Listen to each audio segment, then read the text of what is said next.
Bismillahirrahmanirrahim. Assalamualaikum warahmatullahi wabarakatuh. Waalaikumsalam warahmatullahi wabarakatuh. Alhamdulillah, puji dan syukur kita panjatkan kepada Allah Subhanahu wa taala karena pada siang hari ini kita masih bisa bertemu dalam pembelajaran kita pada kesempatan ini. Sebelumnya itu, sebelum kita memulai pelajaran, saya mau absen dulu ya. Mulai dari Asra As-Sahra hadir? Hadir, Pak. Ya, kita Reski? Hadir. Jadi pada kesempatan siang hari ini semua hadir. Sebelum kita memulai pelajaran kita pada siang hari ini, alangkah baiknya Ketua Kelas Muhammad Afra untuk diawali dengan doa. Ya, kepada Ketua Kelas dipersilakan. Sebelum kita memulai pelajaran, mari kita berdoa pada siang hari ini. Doa dimulai. Bismillahirrahmanirrahim. Rabbi zidni ilman warahmani fahman. Amin. Baiklah, kita akan mulai pelajaran kita pada siang hari ini. Sebelumnya saya akan perlihatkan pembelajaran kita. Jadi pelajaran kita pada kesempatan ini tentang tema 5, globalisasi, subtema 2, globalisasi dan manfaatnya, kemudian pembelajaran 3, kemudian muatan pembelajaran bahasa Indonesia dan IPA. Nah, sebelum kita masuk pelajaran kita, ada baiknya kita akan menyanyikan bersama-sama lagu nasional Garuda Pancasila ya. Pancasila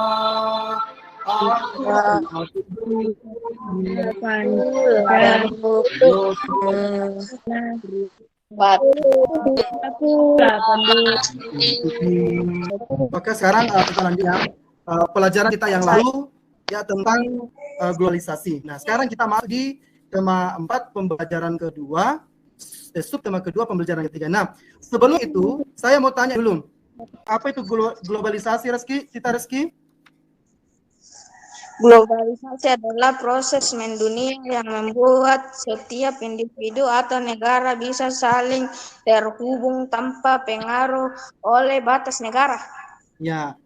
Tujuan pembelajaran kita pada siang hari ini yaitu 1, melalui kegiatan mengamati teks tentang pengangguran yang ditayangkan dalam PPT, ada tadi pengangguran, ya, peserta didik dapat menganalisis informasi penting dari teks dengan kosakata baku dan kalimat efektif yang dengan benar. Kita lanjut dengan membedakan antara kalimat efektif dengan kalimat tidak efektif. Perbedaan kalimat efektif dan kalimat tidak efektif. Jadi kalimat efektif itu merupakan kalimat yang berfungsi untuk mewakili gagasan penulis atau gagasan pembicara dan bisa diterima oleh pembaca. Nah, kalimat ini memuat makna khusus penulis dan sifatnya harus disampaikan jelas, padat, dan singkat. Nah, sebentar kita perlihatkan contohnya ya. Coba Akram, tadi kita sudah mengetahui bahwa yang dimaksud dengan kalimat efektif itu adalah kalimat yang mewakili gagasan. Nah, sekarang kalau kalimat yang tidak efektif itu yang bagaimana, Akram? Coba Akram. Kalimat tidak efektif merupakan kalimat yang tak terdapat sifat-sifat tertentu pada kalimatnya. Kalimat tidak efektif itu merupakan kalimat yang tak terdapat sifat-sifat tertentu pada kalimatnya. Nah, maksudnya sifat-sifatnya sebentar kita lihat ciri-cirinya antara kalimat efektif dengan kalimat tidak efektif. Tidak terdapat aturan seperti dengan kalimat efektif. Kita lihat ciri kalimat efektif. Coba Sabrina dibacakan nomor 1, Sabrina. Ciri kalimat efektif yang pertama adalah unsur penting atau pokok. Ya, yang pertama itu memiliki unsur penting atau pokok. Nah, yang mana itu unsur pentingnya? Memiliki subjek dan predikat. Ya, sebentar kita bahas yang mana subjeknya, kemudian yang mana predikatnya. Nah, sekarang yang kedua, menggunakan struktur bahasa yang tepat. Nah, kalau ciri kalimat yang tidak efektif bagaimana, Pak? Nah, kita lihat dulu ya. Ini. Ciri kalimat tidak efektif. Yang pertama, Bapak bacakan saja ya. Kalimat tidak efektif terdapat 2 konjungsi pada suatu kalimat yang memiliki 2 klausa. Yang mana contohnya? Ini sudah ada diterangkan subjeknya, diterangkan kembali di belakang subjeknya, baru ada kembali predikatnya. Nah, itu ya. Kemudian yang kedua, apra. Apa yang kedua, apra? Kalimat tidak efektif Kalimat tidak efektif terdapat konjungsi setelah tanda koma. Ya, terdapat konjungsi Setelah tanda setelah koma. tanda Koma. ya. Kalimat efektif dan kalimat tidak efektif. Ya. Kalimat efektif gini. Siswa itu segera masuk ruangan kelas setelah melihat kepala sekolah datang. Nah, kalau kalimat tidak efektifnya, siswa itu segera masuk ruangan kelas setelah dia melihat kepala sekolah datang. Nah, coba diperhatikan dulu ya antara kalimat efektif yang pertama dengan kalimat tidak efektif juga yang pertama. Apakah di situ ada perbedaan? Ada. Ya, yang mana? Ada. Yang mana perbedaannya? Setelah Ya. Ya, setelah dia. Sekarang kita masuk. Bapak mau kasih tugas dulu ya, seperti LKPD yang Bapak sudah bagikan tadi. Coba ditulis contoh kalimat efektif dan kalimat tidak efektif. Ya. Nanti ada sebentar Bapak akan bagi kelompok lagi menjadi 2 kelompok ya. Kelompok pertama nanti ya, kelompok pertama itu Apra dan Akram. Ya, sudah dimengerti ya. Untuk kelompok 2 ya Sabrina, Tita Reski dan Salsabila As-Sahra.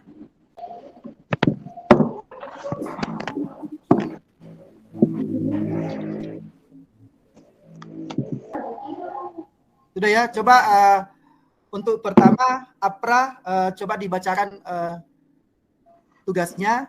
Silakan Apra. Kalimat tidak efektif. Surabaya adalah merupakan salah satu kota besar di Indonesia. Ya, kalimat efektifnya. Kalimat tidak efektif.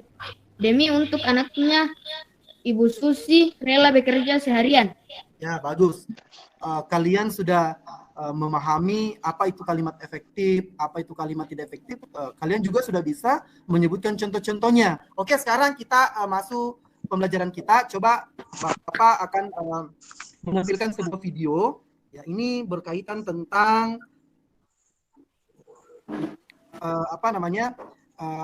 penggunaan energi atau hemat energi. Coba dilihat semua ya. Ya, jangan lupa cabut ya kalau sudah tidak dipakai.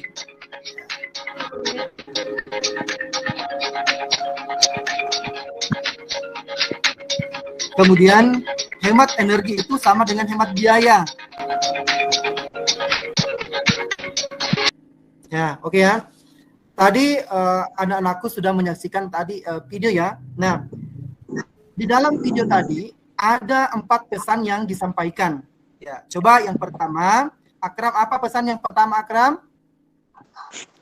Jangan lupa cabut listrik kalau sudah tidak dipakai lagi. Ya, betul ya. Artinya misalnya kalau kita menggunakan kulkas TV ya, itu kalau sudah tidak dipakai lagi itu bisa dimatikan. Kemudian kalau perlu dicabut. Ya, cabut ya. Ya, kita masuk ke LKPD 2 lagi.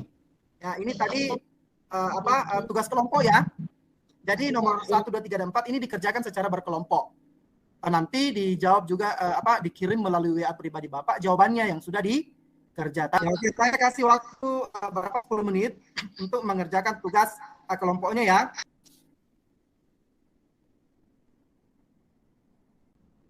Oke, sudah ya. Sekarang kita lanjut pelajaran kita. Sebentar dibacakan. Ya, kita lanjut ke cara menghemat listrik. Ya, ada di sini video cara menghemat listrik ya. Coba dilihat. Dalam melakukan kegiatan sehari-hari, pastinya manusia nggak terlepas dari keberadaan listrik. Listrik adalah rangkaian fenomena fisika yang berhubungan dengan kehadiran dan aliran muatan listrik.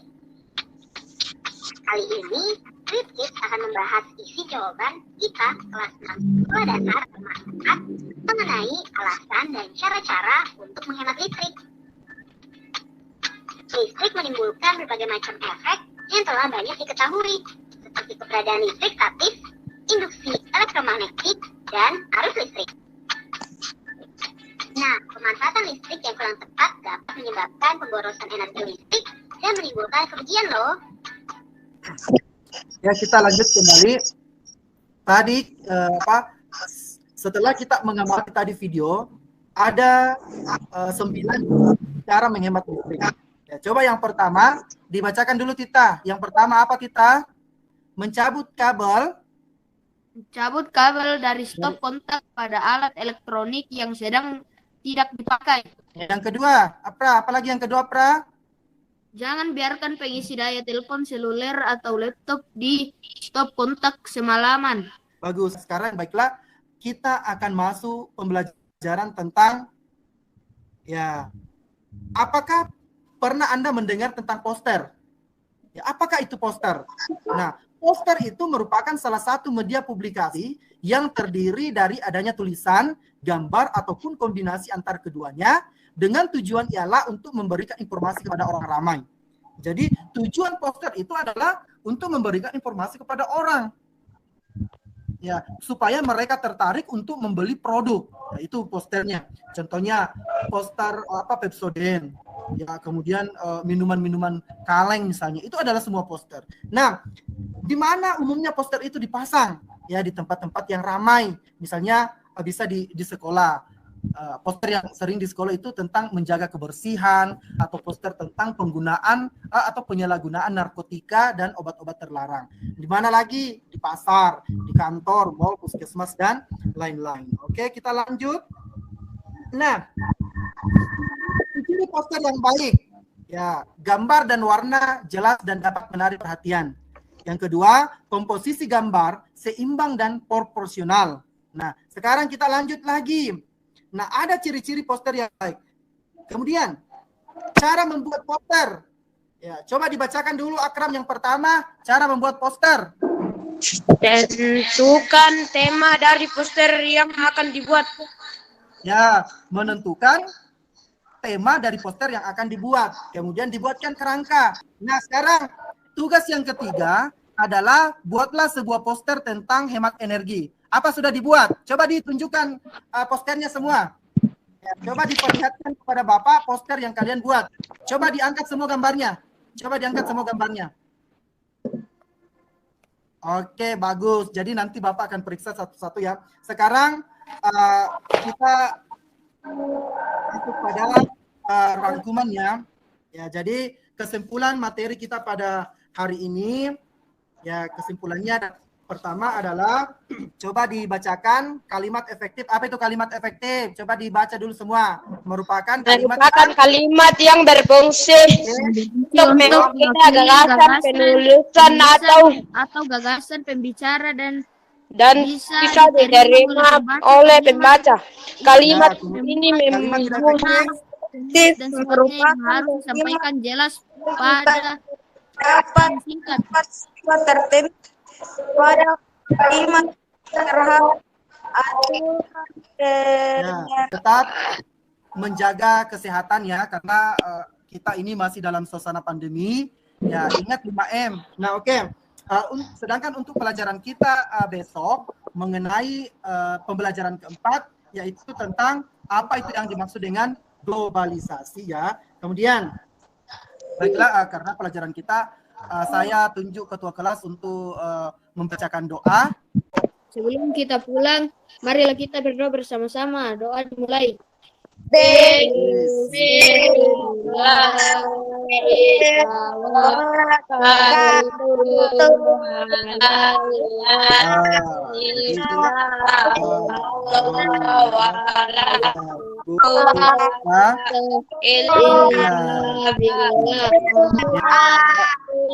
Baiklah,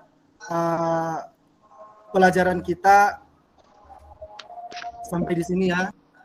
Jadi saya ucapkan Assalamualaikum warahmatullahi wabarakatuh. Waalaikumsalam warahmatullahi wabarakatuh.